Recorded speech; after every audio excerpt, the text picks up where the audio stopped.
Hello everyone, welcome back to our channel. तो इससे पहले हमने मॉनेटरी इकोनॉमिक्स का यूनिट 1 और यूनिट 2 रिवाइज कर चुके हैं। अगर आपने वो वीडियोस नहीं देखी हो तो मैंने डिस्क्रिप्शन बॉक्स में उसकी लिंक दी है, आप वहां से जाकर उसे चेक कर सकते हैं। अभी हम डिस्कस करने वाले हैं यूनिट 3, जो कि है banks and customer relationship and services. तो रिलेशनशिप बैंक और कस्टमर के बीच ट्रांजैक्शनल रिलेशनशिप जब भी बिल्ड होती है वो एक ट्रस्ट पे बिल्ड होती है। अभी देख लेते हैं हम कि कस्टमर कौन होता है। कस्टमर यानी कि जो भी बंदा अकाउंट खोल रहा है बैंक में, जो भी बंदा अकाउंट बना रहा है बैंक में, तो वो कस्टमर माना जाता है बैंक का। उसके बाद अब जानते हैं relationship between banker and customer. Banker और कस्टमर का जनरली डेटर और क्रेडिटर का रिलेशनशिप होता है, बट यहाँ पर कुछ रिलेशनशिप के टाइप्स दिए गए हैं, जैसे कि अगर fix deposit, saving account, current account, ये सारी चीज़ें आपके पास है, ये सारे अकाउंट्स आप होल्ड करते हो, तो आपका और बैंक के बीच में क्या रिश्ता रहेगा कि बैंकर डेटर रहेगा और कस्टमर क्रेडिटर रहेगा।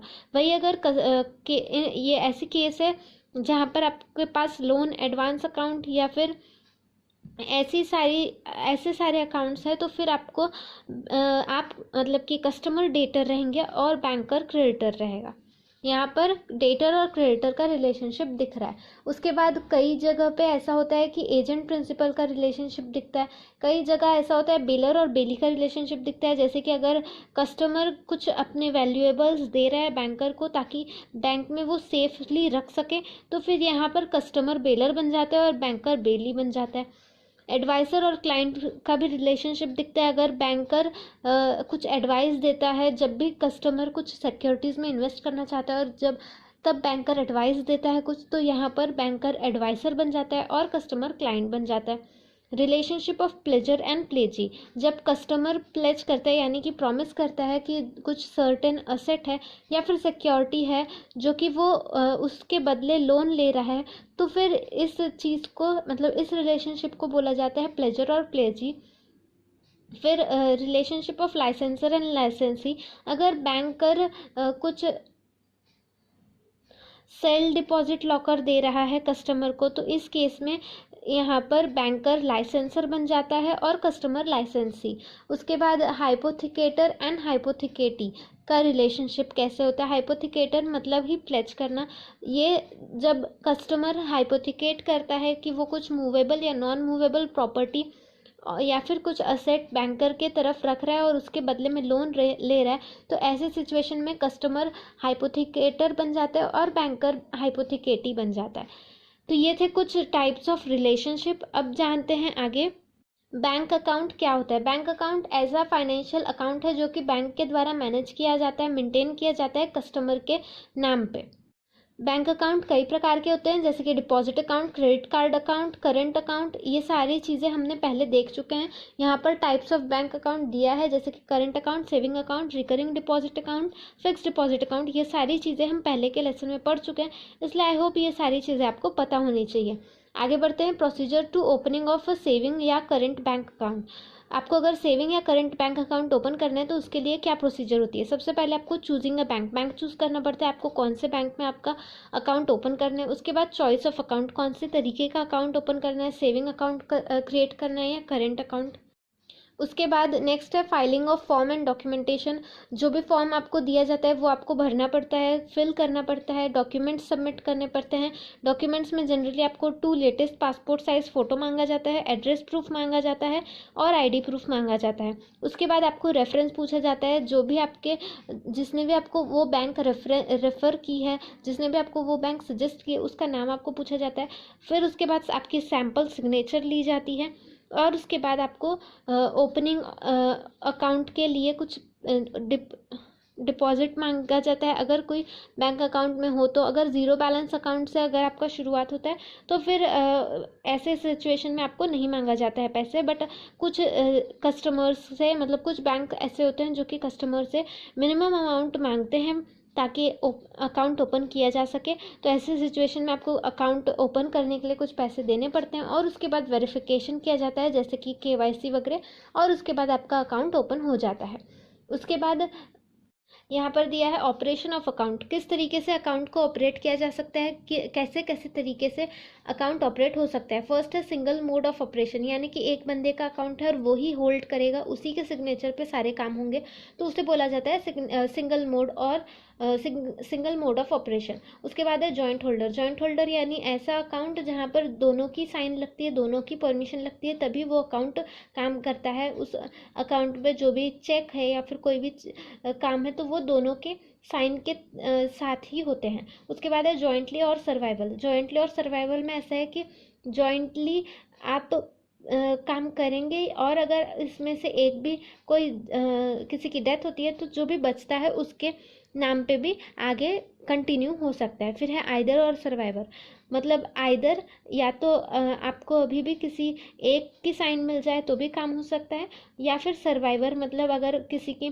डेथ हो जाती है तो फिर जो भी सर्वाइव करता है उसकी भी साइन से अकाउंट ऑपरेट किया जा सकता है। फॉर्मर और सर्वाइवर। फॉर्मर और सर्वाइवर यानी कि जब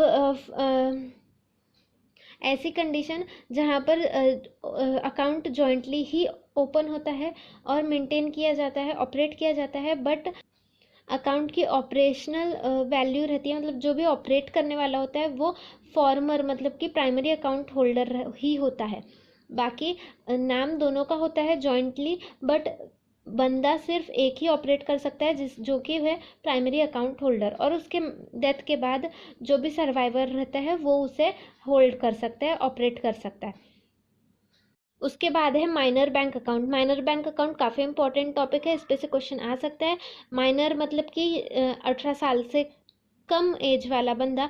वैसे तो 14 साल के अबव वाले जितने भी माइनर हैं, मतलब 14 से 18 साल के बच्चे सेविंग बैंक अकाउंट बना सकते हैं, और अगर वो स्टूडेंट है तो वो 12 साल से ही अपना अकाउंट बना सकता है, बट वो चेकबुक इशू नहीं कर सकते हैं माइनर को, और गार्डियन के गाइडेंस के अंदर ही वो अकाउंट मेंटेन किया जाता है। गार्डियन कभी भी वो अकाउंट चेक कर सकते हैं माइनर का, और जब माइनर बड़ा हो जाता है मतलब 18 साल से बड़ा हो जाता है तो फिर ये अकाउंट उसके बाद गार्डियन मैनेज नहीं कर सकते, ऑपरेट नहीं कर सकते, और उसके मतलब माइनर के डेथ के बाद भी गार्डियन उस अकाउंट को ऑपरेट नहीं कर सकते हैं। अगर आपको अकाउंट क्लोज करना है तो यहाँ पर उसकी भी प्रोसेस दी गई है। फर्स्ट है डीलिंकिंग ऑफ अकाउंट, उसके बाद फॉर्म फिलिंग, उसके बाद डॉक्यूमेंटेशन जो भी आपको सबमिट करना पड़ता है, उसके बाद चार्जेस ऑफ क्लोजर के लिए जो भी चार्ज लगता होगा आपको वो वहाँ पर सबमिट करना पड़ता है। फंड्स एंड अकाउंट्स, जो भी आपके पास फंड्स होंगे अकाउंट्स में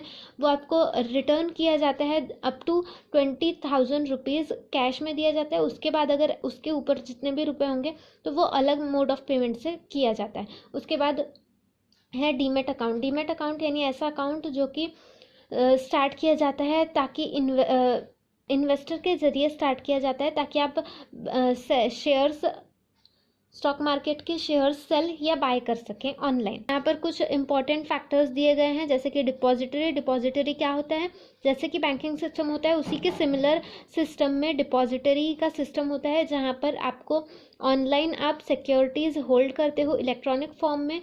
और उसके बाद डिपॉजिटरी पार्टिसिपेंट यानी कि एक एजेंट होता है जो कि आप मतलब मिडल मैन होता है जो कि आपको और डिपॉजिटरी के बीच में एक मिडल मैन का काम करता है। यहाँ पर इंडिया में 2 डिपॉजिटरी है, एक NSDL और एक CDSL। NSDL यानी नेशनल सिक्योरिटीज़ डिपॉजिटरी लिमिटेड, जो कि रजिस्टर्ड है सेबी की तरफ से, और ये प्रमोटेड है IDBI, UTI, NSE और SBI की तरफ से। इसका हेड ऑफिस मुंबई में है। CDSL का मीनिंग है central depository services India limited. ये प्रमोटेड बाय मतलब CDSL को प्रमोट करते हैं BSE, bank of India, bank of Baroda, state bank of India और HDFC। इसका हेड ऑफिस मुंबई में है। इसके बाद बेनिफिशियल ओनर यानी जिसका अकाउंट बन रहा है, डीमैट अकाउंट बन रहा है, उसे बेनिफिशियल ओनर कहा जाता है। डीमटेरियलाइजेशन यानी कि जो प्रोसेस है फिजिकल फॉर्म सिक्योरिटीज़ का फिजिकल फॉर्म से इलेक्ट्रॉनिक फॉर्म में कन्वर्ट करना, उसे डीमटेरियलाइजेशन कहा जाता है। और रीमटेरियलाइजेशन यानी जो भी इलेक्ट्रॉनिक फॉर्म में आपकी सिक्योरिटीज़ है उसे फिजिकल फॉर्म में कन्वर्ट करना, इसे रीमटेरियलाइजेशन बोला जाता है। फंजिबिलिटी यानी शेयर्स को कोई भी नंबरिंग नहीं होती है, डिस्टिंक्टिव नंबर नहीं होता है आइडेंटिफिकेशन के लिए, वो पूरी तरीके से फंजिबल होते हैं। इशूअर कंपनी यानी जो सिक्योरिटीज़ इशू कर रही है उन्हें इशूअर कंपनी बोला जाता है। ISIN यानी इंटरनेशनल सिक्योरिटीज़ आइडेंटिफिकेशन नंबर, ये 12 डिजिट का अल्फ़ा न्यूमेरिकल कोड रहता है जो कि यूनाइटेड नेशन और इंटरनेशनल ऑर्गेनाइजेशन फॉर स्टैंडर्डाइजेशन की तरफ से डिज़ाइन होता है ताकि डीमैट अकाउंट स्मूथ फंक्शनिंग कर सके। Calculation of interest rate on bank deposit. Bank deposit में जो भी इंटरेस्ट रेट दिया जाता है उसका कैलकुलेशन किस तरीके से करते हैं।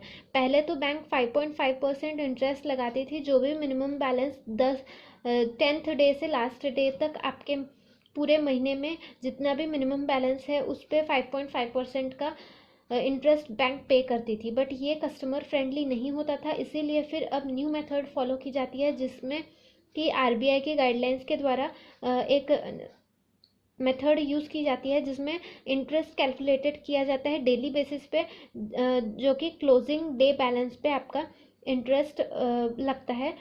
जैसे कि अगर आपके बैंक का इंटरेस्ट रेट 4% है तो आपको मतलब कस्टमर को इंटरेस्ट 4% डेली बेसिस पे मिलेगा क्लोजिंग बैलेंस पे, और ये एक्यूमुलेट होते जाते हैं यानी कि जमा होते जाता है, और ये 3 मंथ या 6 मंथ्स के बाद मिलता है अकॉर्डिंग टू जिस भी बैंक में उस कस्टमर का अकाउंट है।